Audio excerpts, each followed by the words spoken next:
Bienvenidos y bienvenidas a esta clase en la que vamos a tratar brevemente una introducción al psicoanálisis. En esta clase los temas que vamos a abordar es brevemente lo que es la evolución histórica del psicoanálisis, la evolución del psicoanálisis en sí y el nacimiento de la hipnosis, la segunda, tercera, cuarta, quinta y sexta etapa del desarrollo del psicoanálisis. Entonces vamos a comenzar con una introducción sobre cómo fue la evolución histórica de lo que es el psicoanálisis.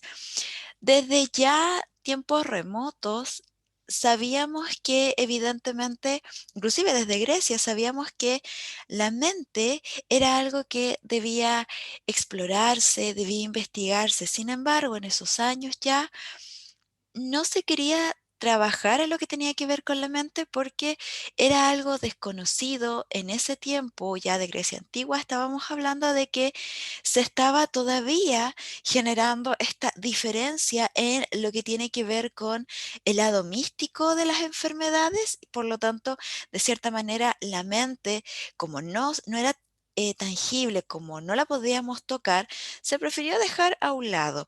Se trataba de determinar ciertas enfermedades asociadas quizás a ciertos síntomas, pero no se tocó más allá. Con los años posteriores, toda la focalización del conocimiento científico se enfocó más en lo que tenía que ver con la anatomía, conocer más lo que era la biología, pero la mente siempre quedaba a un lado. Siempre se trataba en el fondo de tratar de conocer, pero hasta cierto punto. No lograban integrar o tratar de conocer lo que era la mente, pero ya en el siglo XIX, junto con Sigmund Freud, que él era un neurólogo, se empezó a abrir lo que era la mente, esta caja negra, este mundo incomprendido, que en realidad no teníamos cómo conocer, cómo identificar. Por lo tanto, él fue quien dio las bases para poder introducirnos en lo que tenía que ver con la mente y exclusivamente con el inconsciente. Cuando él empieza sus sus primeros aportes o sus primeros pasos hacia lo que tenía que ver con el conocimiento del inconsciente. Lo hizo bajo la dirección del neurólogo Charcot. Tuvo ocasión él de poder observar las manifestaciones de la histeria, los efectos de la hipnosis y la sugestión en el tratamiento de la misma. Sin embargo, él, si bien trató de generar lo que tenía que ver con la hipnosis en sus propios casos clínicos. No era muy hábil, no tenía muchas habilidades clínicas para poder realizar lo que era la hipnosis como tal, si bien sí tuvo efectos, pero él en realidad quiso dar un paso más allá. Si bien Charcot era muy importante en específicamente lo que tenía que ver con aspectos de la histeria, con aspectos de la hipnosis y la sugestión, él quiso dar un paso más allá. Quiso generar junto a Breuer lo que tenía que ver con la asociación libre, es decir, con esta cura por medio de la palabra. ¿Y qué ocurría en la asociación libre? La persona debía estar en su diván y lo que debía hacer era comenzar a hablar sobre diferentes temas. Según Freud, hay un momento en el cual aparece lo que tiene que ver con aspectos reprimidos en el inconsciente, que obviamente eran los que, como estaban en el inconsciente y no pasaban al consciente, es decir, la persona no los hacía presente, se generaban síntomas, se generaba malestar y sufrimiento en la persona. Y según Freud, todos estos sufrimientos que no eran parte de una clasificación de una enfermedad de ese tiempo, él pensaba que era porque había algún trauma, porque había alguna situación puntual que estaba en el inconsciente y que obviamente hacía que la persona generara y sintiera un malestar. Poco a poco Freud empezó a indagar a través de los relatos de sus pacientes, empezó a indagar en un aspecto que hasta ese momento era un tabú, hasta ese momento eso no se hablaba ni tampoco se estudiaba y tenía que ver con la sexualidad infantil y cómo justamente cómo se desarrollaba la sexualidad infantil hacía que eso pudiese generar también consecuencias e impactar en el desarrollo posterior de una persona. Por lo tanto, Freud saltó muchos peldaños hacia lo que tenía que ver con el conocimiento del ser humano desde el inconsciente, tocando temas tan controversiales en ese tiempo como era la sexualidad infantil. Freud lo que hizo fue organizar una clasificación en la cual distinguió tres estructuras clínicas. Una era la neurosis, que dentro de la neurosis teníamos la histeria, la neurosis obsesiva y las fobias. También describió la estructura dentro de lo que tenía que ver con la psicosis y también las perversiones de las que dio testimonio en su investigación y su práctica en sus célebres historiales. Dentro de algunos de los casos más controversiales, más estudiados y más interesantes, donde plasmaba toda todo lo que iba realizando con los pacientes, todo lo que iba conociendo, todo lo que podía ir desgranando de cada paciente. Cada forma en que tomaba el caso, o un caso en particular, él lo que trataba de hacer era impregnar en esas páginas todo lo que implicaba el trastorno, cómo lo vivenciaba el paciente, cómo él hacía la interpretación. Dentro de los casos más emblemáticos tenemos, por ejemplo, el caso Dora, que hablaba justamente de la histeria, el hombre de las ratas también, que hablaba de una neurosis obsesiva y también acá se generó la remisión de los síntomas. Pero Freud quiso ir más allá. Freud en uno de sus tantos estudios se dio cuenta que uno de sus pacientes le habló de un sueño y se dio cuenta que en el sueño la persona también dejaba escapar, entre comillas, contenido del inconsciente. Entonces Freud dijo, ok, lo que vamos a hacer ahora es que voy a empezar a interpretar los sueños.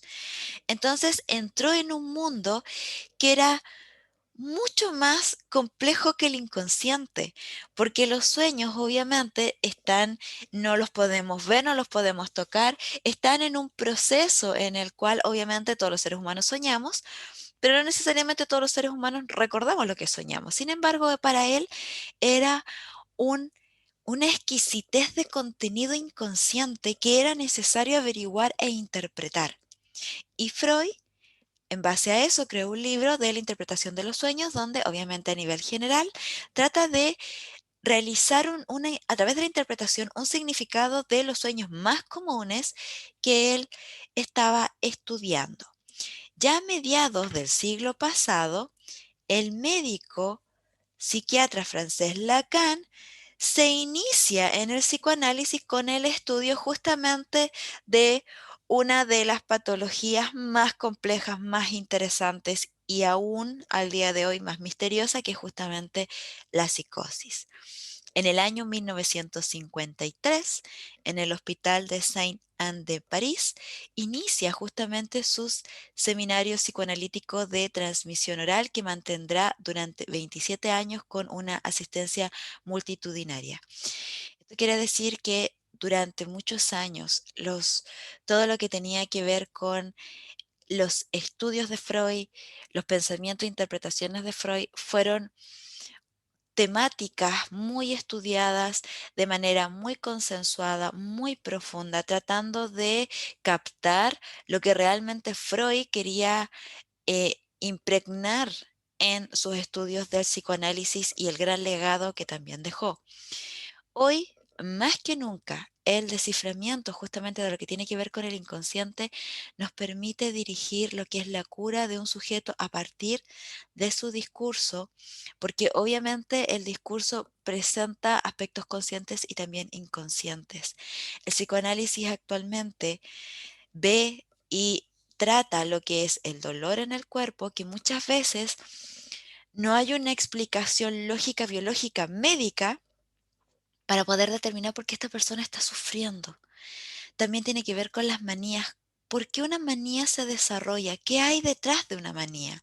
Los ataques de pánico también, por ejemplo.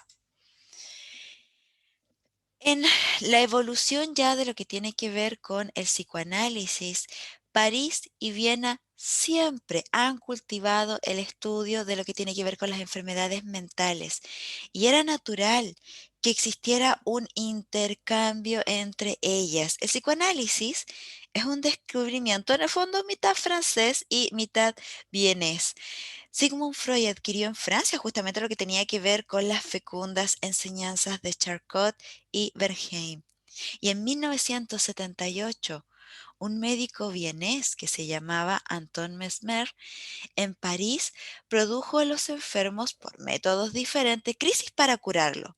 Mesmer también tenía una forma diferente de poder generar lo que era una forma distinta de poder curar a las personas, porque él creía que existía una especie de fluido magnético físico universal al cual también estaba influido o más bien se incluía dentro de esto lo que era el cuerpo humano. Entonces Mesmer afirmó justamente que la enfermedad resultaba de este desequilibrio, de este fluido en el cuerpo. Entonces él decía que la curación exigía la reconducción justamente del fluido a través de la intervención del médico. Ahora, el médico obviamente se tenía que servir de una especie de conducto por medio del cual el magnetismo pudiera ser canalizado desde el universo al interior del cuerpo del paciente por medio de estos pases magnéticos, desde las manos obviamente del médico, como aparece ahí en la imagen. Ahora, en el curso del tratamiento, los pacientes experimentaron una especie de crisis magnética, algo más o menos semejante a una sacudida eléctrica, a partir de la cual comenzaban a recuperarse. Hubo entonces ahí en París una epidemia de mesmerismo, pero después, obviamente, después de un tiempo, de cierta manera expulsaron, entre comillas, a Mesmer justamente de lo que tenía que ver con la Academia de Medicina, porque si bien lo que él hacía en ese momento era algo eh, muy novedoso, claramente no tenía aspectos biológicos sustentables, por lo tanto, de cierta manera lo alejaron de lo que era la Academia de Medicina y Mesmer volvió nuevamente a Viena, donde finalmente murió y técnicamente nadie reconoció lo que tenía que ver con lo que él había hecho en ese momento. Cada uno de los tratamientos que se realizaban, independiente de quizás en la actualidad se vea como algo que no tiene lógica, en ese momento se estaba descubriendo un sinfín de aspectos para poder generar curas en las personas. Ahora, tras un periodo latente, un médico de campo llamado Armand Marie Jacques de Chastenet empleó el método de Mesmer en un joven pastor que se llamaba Víctor Reis, produciendo supuestamente esta crisis perfecta, que justamente era este estado de sueño sonámbulo en el que supuestamente los pacientes obedecían los mandatos del magnetizador sin que al despertar conservaran memoria alguna de lo que habían hecho. Entonces, cuando Víctor, este joven pastor, quien en condiciones normales nunca se había atrevido a confiar sus problemas personales, admitió en el transcurso del sueño magnético que estaba disgustado por una pelea que había tenido con su hermana y el médico entonces acá le sugirió que hiciera algo para resolver la querella y después de despertar sin recordar las palabras del médico, Víctor lo que hizo fue ir y generar técnicamente una sugestión. Por lo tanto, de cierta manera se empieza a abrir una nueva forma para, de cierta manera, entrar en lo que tenía que ver con aspectos también inconscientes. Desde ahí es donde empieza a nacer la hipnosis. Acá lo que tiene que ver con Pouseur bautizó ese estado con el nombre del sonambulismo y comprobó justamente que los enfermos dan pruebas en el sonambulismo de una lucidez que puede indicar el camino hacia la curación. Pero fue Jean-Martin Charcot quien dio el tema de la hipnosis cierta dignidad científica. De cierta manera, él fue el que utilizó a la hipnosis como un aspecto mucho más clínico. Freud en 1885 viajó a París para justamente estudiar neurología, atraído por la fama de Charcot, y allí trató de conocer obviamente estos milagros de la hipnosis y estudiar la técnica. Freud tomaba cada nota asombrado de todo lo que observaba, tratando de aprender todo acerca de la psicología de la histeria, que en esa época se llamaba el mal del siglo. Pero ya durante el verano de 1889, buscando obviamente mejorar su técnica y conocimiento de la hipnosis, visita a Nancy e Hipólito Bergheim. Este último explicaba estos fenómenos como producto de la sugestión capaz de ser movilizado en cualquier persona, y el concepto que obviamente atrajo a Freud y lo introdujo un poco de alejarse de Charcot, el que consideraba en el fondo la histeria como un estado, a la hipnosis, perdón, como un estado más bien mórbido.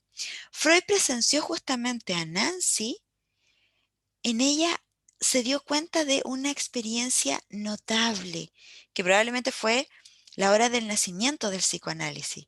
Bergheim hipnotizó a una enferma, sugiriéndole el olvido de todos los acontecimientos ocurridos durante la hipnosis. Ella, despierta y en estado de vigilia, se le preguntó qué había pasado. Naturalmente ella respondió, no sé. Pero Bergheim insistió diciéndole, usted tiene que recordar. Y en efecto recordó todo. Entonces Freud posteriormente lo utilizó justamente para hacer frente a las resistencias de sus pacientes. Y Freud en 1893, ya en Viena, comenzó en compañía ya de Breuer sus investigaciones en el campo de la neurosis. Constató entonces inclusive que el histerismo es debido justamente al dominio en la actitud que la persona tenía dentro de lo que era la actividad mental inconsciente, y también de ciertas tendencias afectivas que permanecen ocultas a la conciencia. Todos estos recuerdos, porque tienen un alto tono sentimental, eran justamente las que perturbarían el equilibrio mental del histérico. Y había una lucha, según Freud, entre la conciencia y los impulsos reprimidos de la inconsciencia que obviamente querían tratar de salir. Y según Freud, siempre estaban en la niñez. Y de cierta manera esto generaba una pelea interna que obviamente terminaban desarrollando una enfermedad.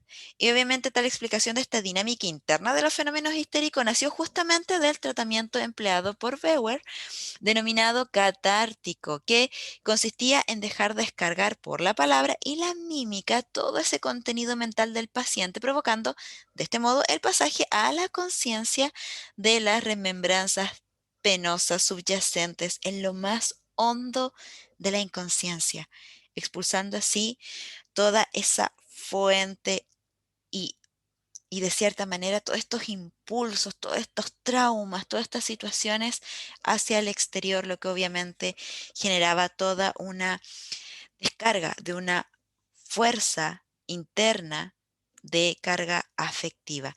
Y fue justamente la época de la hipnosis y del trauma que en el fondo generaban lo que tenían que ver con aspectos tan importantes como la casa, entre comillas, del trauma, que era en ese tiempo la tarea más importante porque se suponía que el trauma era lo que generaba alteraciones en la persona.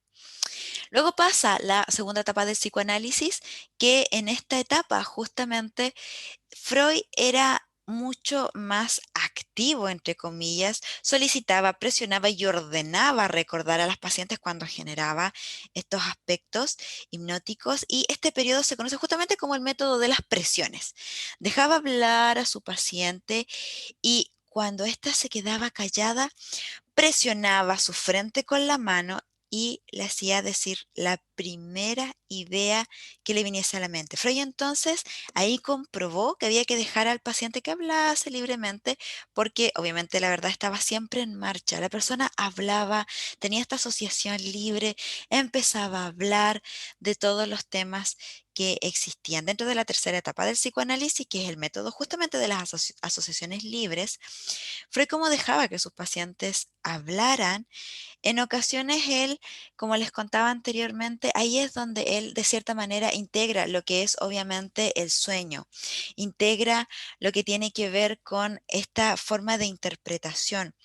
Pero él hizo una especie de fórmula y él dijo que el sueño es la realización de un deseo y distingue reglas específicas, que son, primero, la sustancia manifiesta del sueño, que es su simple descripción. Dos, las ideas latentes, o sea, estos pensamientos encadenados que el analista desenmascara en el contenido visible o manifiesto. Ahora, el análisis de lo que tiene que ver con las representaciones oníricas siempre sufren una serie de metamorfosis. En el fondo, en el sueño los sentimientos se objetivan por justamente imágenes. Los personajes, por ejemplo, de un sueño están formados por condensación, que la imagen sincrética de varios personajes en uno mismo. También se advierten frecuentemente desplazamientos. Así tenemos, por ejemplo, de abajo a arriba, de adelante hacia atrás. Las cualidades de una persona son atribuidas a otras, por ejemplo. Y la expresión. Por lo contrario, los sueños trabajan por contraste.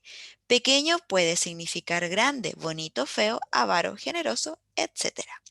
De cierta manera, la interpretación de los sueños, hasta ese momento campo obviamente de supersticiones y de hipótesis ridículas, se ha convertido en una ciencia. Freud reconoce lo que tiene que ver con la importancia de los sueños, porque él hablaba que eso evidentemente era una vía hacia el inconsciente. La cuarta etapa del psicoanálisis hablamos del complejo de Edipo. Acá también el descubrimiento en sueños y fantasías propia de lo que eran sus pacientes de deseos infantiles e incestuosos hacia la madre y agresivas hacia el padre en el varón, según esto llevó a Freud, obviamente, al cuarto hito de la teoría psicoanalítica. Luego pasamos al quinto periodo, que consistió justamente en la respuesta de Freud a los peligros de la escuela de Adler, que él en el fondo ya se había separado de Freud y que obviamente de cierta manera eh, generaba una cierta rivalidad. Por lo tanto, Freud desarrollaría entonces el concepto del complejo de castración. Dentro del sexto periodo del psicoanálisis se genera esta construcción del superego que está en conflicto con los instintos sexuales y justamente el superyo era lo que personificaba una estructura de relaciones morales que se debían integrar y que debían, entre comillas, luchar contra los impulsos inconscientes que hablaban más de deseos. Eso ha sido toda nuestra clase, espero que la hayan disfrutado y si deseas recibir gratuitamente el manual de esta clase, lo único que tienes que hacer es dejarnos tu correo electrónico en el enlace que aparece en la publicación y con mucho gusto te lo enviaremos.